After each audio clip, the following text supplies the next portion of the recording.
Winter doesn't mean your garden has to die, it means you're setting the stage for next spring's triumph. While your neighbors stack their tools in the garage and forget about the soil until March, you could be the one who walks out to blooming perennials and thriving early vegetables while everyone else is still ordering seed catalogs. The difference between a garden that survives and one that explodes with life come spring often happens in these quiet, cold months when most people aren't paying attention.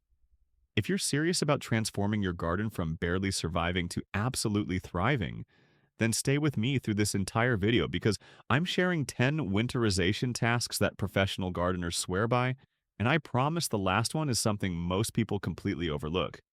Before we dive deep into these game-changing techniques, I'm so glad you're here today. If you love practical, no-nonsense gardening advice that actually works in real American backyards, go ahead and hit that subscribe button and tap the bell so you never miss these tips. Let's start with something that sounds simple but makes an enormous difference. Cleaning up your garden beds thoroughly before the first hard freeze arrives. Walk through your garden right now, and you'll probably see spent tomato vines, yellowing squash leaves, and the dried stalks of your summer flowers. Most people leave this debris thinking it'll just decompose naturally, but here's what they don't realize. Those innocent-looking plant remains are winter hotels for pests and diseases that will absolutely devastate your garden next spring. Tomato blight spores can survive on old foliage through the coldest winters we get in places like Ohio or Michigan. Squash bugs and their eggs hide in the hollow stems of cucurbit plants, waiting patiently for warm weather to return. When you remove all this plant material, you're not just tidying up, you're eliminating the enemy's barracks before the next battle even begins. Cut everything down to ground level, pull out the roots if they're diseased, and either hot compost this material or bag it up for municipal collection if your compost pile doesn't get hot enough to kill pathogens. Pay special attention to brassicas like cabbage and broccoli because they can harbor clubroot, and anything from the nightshade family because early blight and late blight are incredibly persistent. Your soil will breathe easier, beneficial insects will have cleaner spaces to overwinter, and you'll walk into spring with a fresh canvas instead of inheriting last season's problems. Have you noticed diseases showing up year after year in the same spots? Or is this cleanup step something you've been skipping? The second critical task is mulching your perennial beds with a thick, protective layer that shields roots from the brutal freeze-thaw cycles that kill more plants than pure cold ever does. Picture what happens in places like Pennsylvania or Illinois during late winter. The temperature climbs above freezing during sunny afternoons, and ice in the soil melts. Then at night, everything freezes solid again. This constant expansion and contraction heaves plants right out of the ground, exposing their crowns and root systems to drying winds and lethal cold. A 4 to 6 inch blanket of shredded leaves, straw, or wood chips acts like an insulating sleeping bag for your garden. It moderates soil temperature, keeping things more consistently cold rather than bouncing wildly up and down. Your spring bulbs, strawberry plants, perennial herbs like thyme and oregano, and ornamentals like hostas and daylilies will sail through winter without stress. Timing matters here. Don't mulch too early while the soil is still warm, or you'll create a cozy environment for voles and mice to nest and chew on your plant crowns. Wait until you've had a few hard frosts and the ground has cooled down, usually mid to late November depending on where you live. Spread mulch around plants, but keep it a couple inches away from the actual stems and crowns to prevent rot and discourage rodents from setting up camp. If you're in a region with heavy snowfall, you can actually use less mulch because snow itself is fantastic insulation. Down south where winters are milder and you barely get frost, you might skip heavy mulching on perennials entirely, or use just a light layer to suppress weeds and retain moisture. What's your mulch of choice, or have you been leaving your beds bare and hoping for the best? Now let's talk about something that separates beginner gardeners from those who consistently produce incredible harvests. Protecting your soil structure and fertility during the dormant season. Bare soil is actually damaged soil because winter rains and freeze-thaw cycles break down aggregates, compact the surface, and wash away precious topsoil and nutrients. After you've cleared out those summer crops, immediately plant a cover crop or spread a thick layer of organic matter across every square foot of exposed earth. Winter rye, hairy vetch, or crimson clover will germinate quickly in late October or early November. Put down roots and sit there quietly, protecting your soil all winter long. Winter rye is especially spectacular because it sends roots down several feet, breaking up compaction and scavenging nutrients that would otherwise leach away. If it's too late for cover crops where you live, just spread compost, aged manure, or shredded leaves several inches thick over your beds.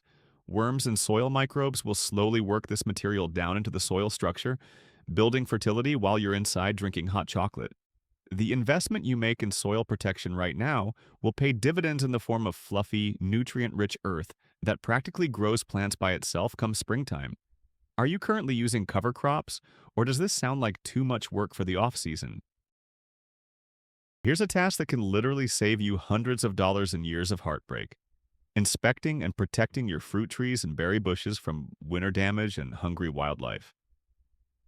Check for cracks in the bark where water could seep in and freeze, causing the bark to split wide open during cold snaps.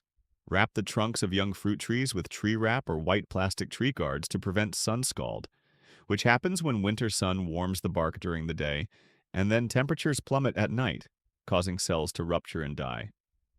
This is especially critical in areas with bright winter sun and cold nights. Another silent killer during winter is voles and mice that tunnel under snow and chew the bark in a complete ring around the base of your trees, a process called girdling that cuts off the flow of nutrients and kills the tree by spring. Push mulch back from tree trunks and install hardware cloth cylinders that extend at least 18 inches above the ground. Deer will strip bark and buds off fruit trees and demolish blueberry bushes when other food sources disappear under snow, so wrapping trees with chicken wire cages or spraying with deer repellent before the first snow can save your orchard. Take 30 minutes per tree right now, and you'll add years to their productive life. Have you lost fruit trees or berry bushes to winter damage before, or are yours thriving year after year? Let's shift gears and talk about your garden tools, because winterizing them properly means they'll last decades instead of rusting into junk by spring. Before you store anything for winter, give each tool a thorough cleaning with soapy water and a stiff brush to remove caked-on soil and plant residue. Dry them completely because water is the enemy here. Sharpen your shovel edges, hoe blades, and pruner blades with a mill file or sharpening stone. Sharp tools make spring work so much easier. Once everything is clean and sharp, apply a thin coat of oil to all metal surfaces using a rag dipped in mineral oil or linseed oil. This oil barrier prevents rust from forming during humid winter storage. Wooden handles deserve love too. Sand off any splinters and rub them down with linseed oil to prevent cracking. Store everything in a dry location, ideally hanging on a wall rather than piled in a damp corner of the garage. This same care applies to your lawnmower. Drain the fuel or add stabilizer. Change the oil and sharpen the blades before putting it away.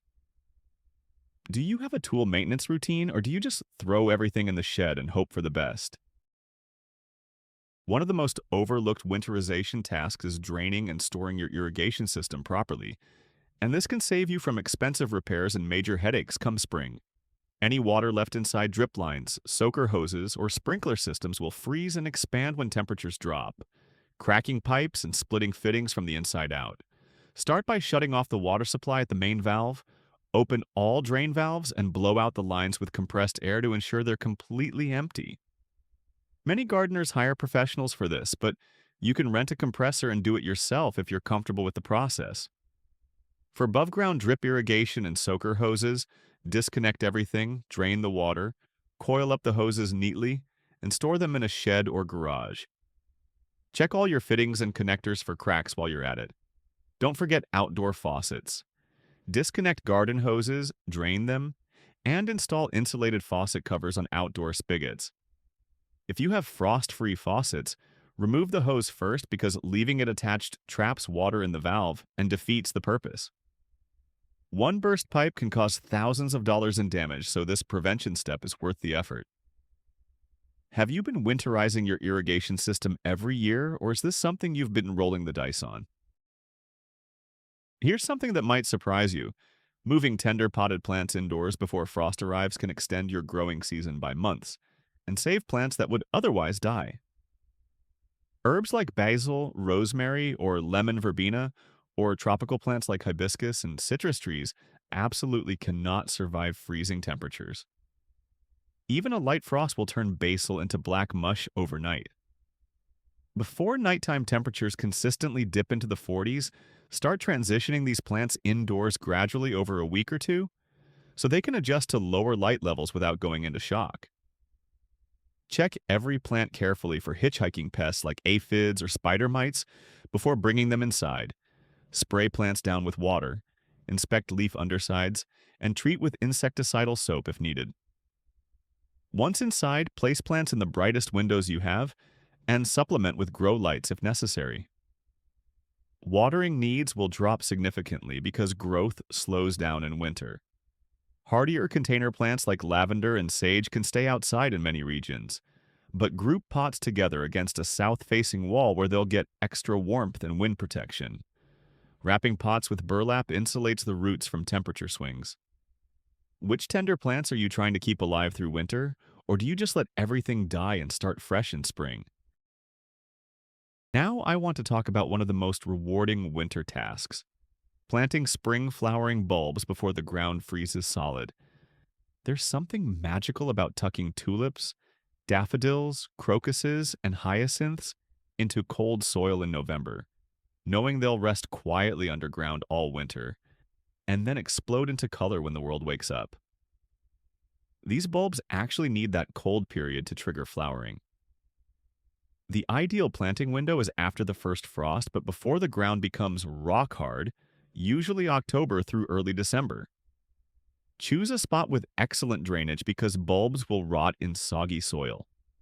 Dig holes about 3 times as deep as the bulb is tall, plant them pointed end up, and space them a few inches apart.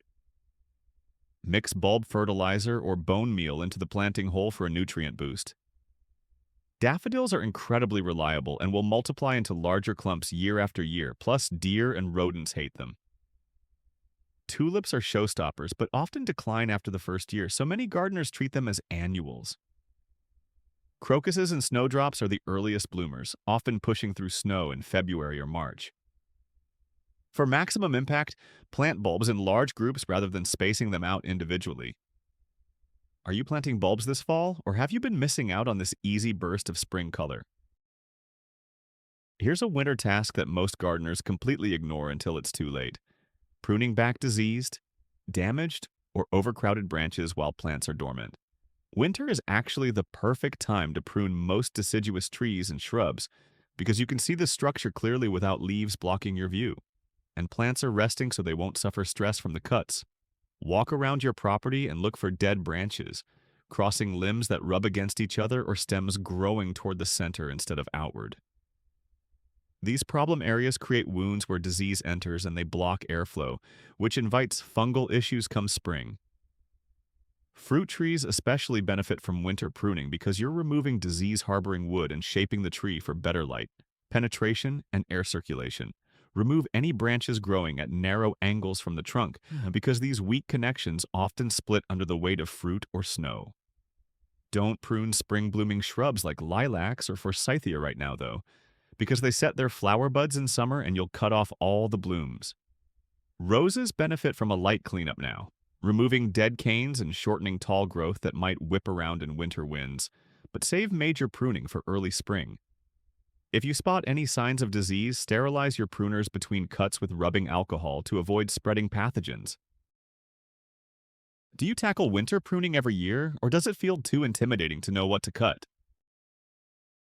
And now I've saved the task that surprised me most for last: taking a soil test before winter sets in, so you know exactly what amendments to add and can let them work into the soil over the dormant months. Most of us garden by guesswork, throwing down some compost or fertilizer and hoping for the best, but a proper soil test removes all the mystery.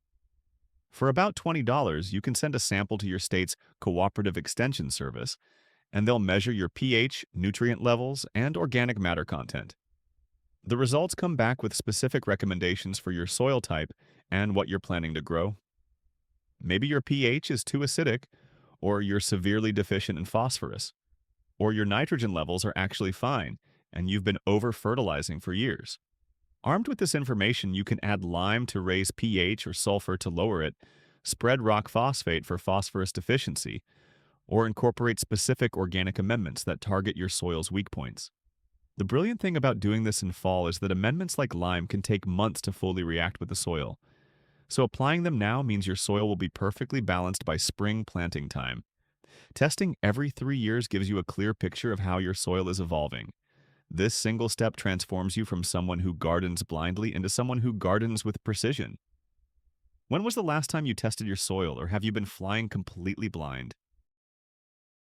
So there you have it. 10 essential tasks that separate gardens that merely survive winter from those that come roaring back to life with vigor and abundance. Winter isn't the end of gardening, it's the foundation period where all your spring and summer success is quietly being built. The gardeners who understand this truth are the ones with the healthiest plants, the biggest harvests, and the most beautiful landscapes year after year. Which of these winterization tasks are you most excited to tackle first? And are there any you've been avoiding that you're finally ready to try? Drop your thoughts in the comments because I love learning what's working in your garden. If you found this helpful, go ahead and subscribe so you don't miss future videos, and hit that like button to help other gardeners discover these tips. Here's to gardens that emerge from winter stronger and ready to amaze you.